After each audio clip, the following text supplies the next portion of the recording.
Prepare yourself, damn Saiyan. Super Saiyan 4 Goku is trending, and why shouldn't he? This is by far one of the coolest transformations that we've ever gotten. I'm ecstatic to see that he's trending and people are loving on him, but the only problem is this is the Super Saiyan 4 Goku that is trending. This is Super Saiyan 4 Goku. This artwork has been making its rounds through Twitter. I've seen so many different versions of this design, all being called the Super Saiyan 4 Goku alternative, or Super Saiyan 4 Goku Saiyan raised on Earth. What the hell is going on? Why does Goku look like Luffy's newest transformation? I mean, you can't look at Goku like this Super Saiyan 4 variant, and not think that he looks just like Luffy's newest form from One Piece. They are extremely similar, have huge similarities. What the hell is going on? I feel like in the past weekend we get the original form of Beast Gohan looking like an Oni, looking like a demon, and now we have this new iteration of Super Saiyan 4 Goku that looks more like Luffy from One Piece. What is going on in the Dragon Ball community, guys? Well, I did some investigative work and I tracked down where this all came from, and I'm gonna leave a link to the original Twitter post. It is coming from Ash of Our Time on Twitter, an artist that is well known throughout these parts, and his post on the Super Saiyan 4 Goku he wished he got. Enlightened, the nimbus wraps around Son Goku's neck as if a great weight had been lifted off his shoulders.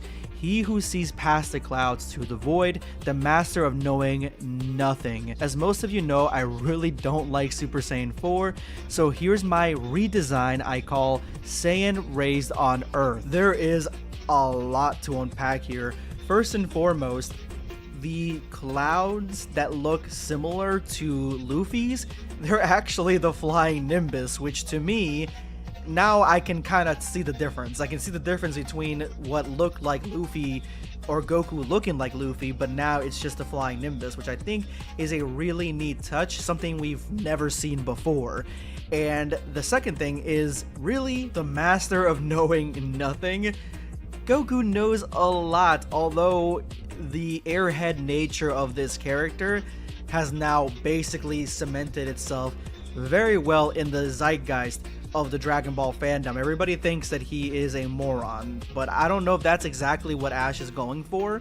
I don't think that's what it's going for, but it's still kind of funny because that's what everybody thinks Goku is. And lastly, he says he doesn't like the Super Saiyan 4 design. He doesn't like Super Saiyan 4 at all.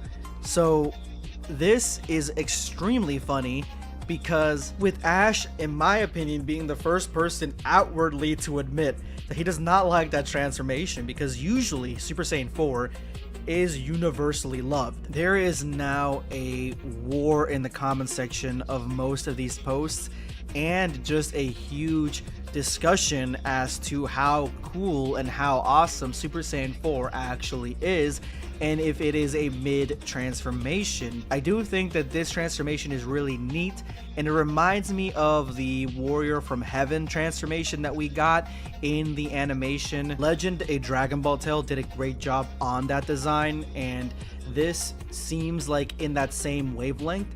And he actually goes into a little bit more detail as to why he chose the way that he looks. So the main idea behind this form is that it is his enlightenment. Instead of Goku returning to monkey, Goku goes well Goku. His true self, his final form, is a marriage between his mystical beginnings on Earth and his sci-fi nature attributes of a Saiyan raised on Earth. So it's melding the mystical version of Goku, the Son Goku from Journey to the West. We get that mixture with what a Saiyan essentially is. So whereas in the past, in the Dragon Ball fandom, most creators would make something high sci-fi, something extremely like doubling down on that Saiyan transformation, Dragon Ball Absalom really comes to mind when I'm thinking about this.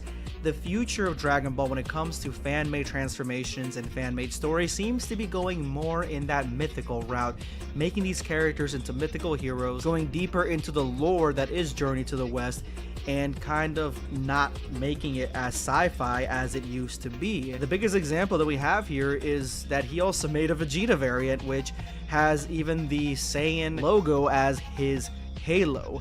He looks similar to Goku in a sense, but still very much his own character. And I think that it is really interesting and exciting to see the fandom really go in this direction where instead of making characters more sci-fi, they make them more mythical.